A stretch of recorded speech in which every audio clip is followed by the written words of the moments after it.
1971 का युद्ध भारत जीत चुका था। जनरल मानेकशॉ ढाका में थे। ऑर्डर दिया गया, पागी को बुलाओ, आज डिनर उसके साथ करूंगा। हेलीकॉप्टर भेजा गया। हेलीकॉप्टर में सवार होते समय पागी की एक थैली नीचे रह गई, जिसे उठाने के लिए हेलीकॉप्टर को वापस नीचे उतारा गया। अधिकारियों ने नियम के अनुसार हेलीकॉप्टर में थैली रखने से पहले चेक की तो वो दंग रह गए, क्योंकि उसमें 2 रोटी, प्याज और बेसन का एक पकवान गठिया भरा हुआ था। डिनर में एक रोटी सैम साहब ने खाई और दूसरी पागी ने। 2008 में field marshal Manekshaw Wellington hospital Tamil Nadu में भर्ती थे।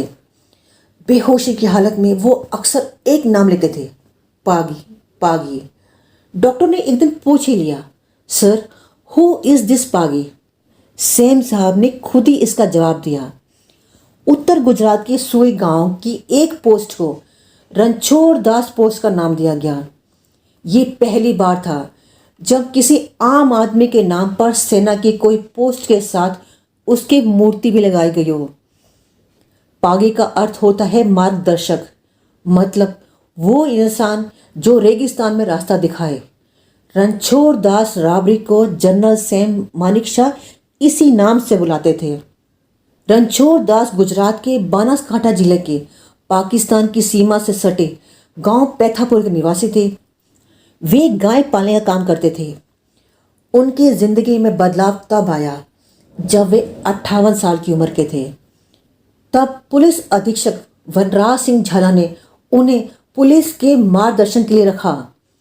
उनमें इतना हुनर था कि ऊँटों के पैरों के निशान को देखकर बता देते थे कि उस पर कितने लोग सवार हैं, और इंसानी पैरों के निशान को देखकर उसके वजन से लेकर उसकी उम्र तक का सही सटीक अंदाज़ा बताते थे कि कितनी देर पहले के निशान है और कितनी दूर तक गया होगा। एकदम सही सटीक अनुमान, जैसे कोई कंप्यूटर की जानकारी हो। 1965 के युद्ध के शुरू में पाकिस्तानी सेना ने भारत के गुजरात के कच्छ सीमा पर अपना कब्जा कर लिया था।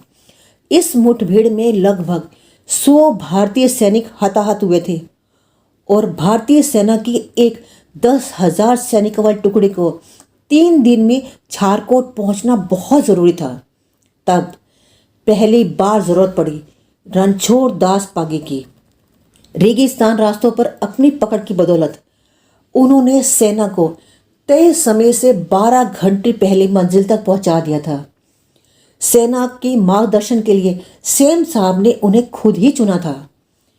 सेना में एक स्पेशल पोस्ट अनाउंस किया गया। नाम दिया गया पागी, मतलब पैरों का जानकार। भारतीय सीमा में छिपे 1200 पाकिस्तानी सैनिकों की लोकेशन, उनके नंबर्स सिर्फ उनके फुटप्रिंट्स की सहायता से भारतीय सेना को बता दी।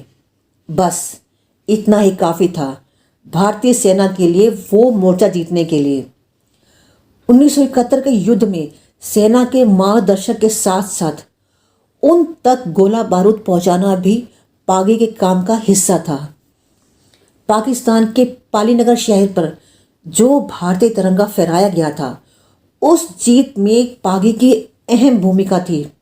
सैम साहब ने तब खुद ही उन्हें 300 रुपये का नगद पुरस्कार अपनी जेब से दिया था।